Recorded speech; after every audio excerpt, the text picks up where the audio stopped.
In the time of great drought and famine in Israel, the Lord sent his prophet Elijah to a foreign land, to a humble widow who had nothing left but faith. This is the story of the widow of Zarephath, a story of obedience, trust, and divine provision. The rains had stopped.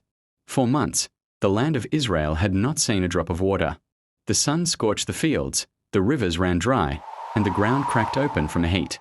God had withheld the rain because of King Ahab's disobedience. But in the midst of famine, God still cared for his servant Elijah. And the word of the Lord came to him, saying, "Go at once to Zarephath of Sidon and stay there.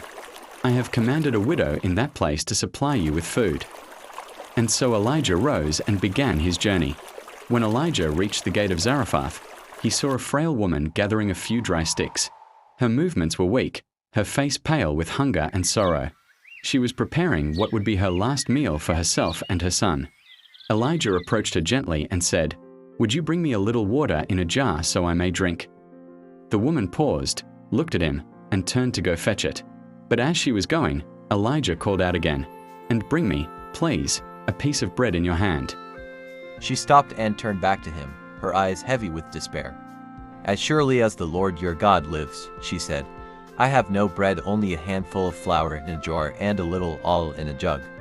I am gathering a few sticks to take home and make a meal for myself and my son, that we may eat it and die."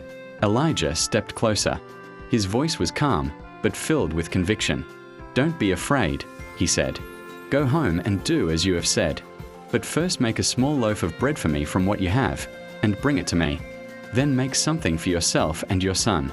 For this is what the Lord, the God of Israel, says, the jar of flour will not be used up, and the jug of oil will not run dry until the day the Lord sends rain on the land."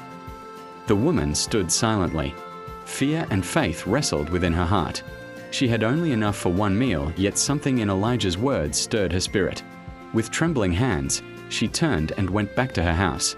She poured out the last of her flour into a bowl and let the final drops of oil fall into it. She whispered a prayer under her breath and baked the bread. When she brought it to Elijah, he ate. Then she went to check her jar and gasped. The flour was there again. She lifted the jug, and oil still flowed. Her eyes filled with tears as she realized what had happened. The jar of flour was not used up, and the jug of oil did not run dry, just as the Lord had spoken through Elijah. In times of lack, God is still a provider. He does not require plenty before he blesses through faith and obedience. The widow gave her last, and in return, God gave her enough to last through the famine. Even today, when your resources seem to end, trust that his supply never will.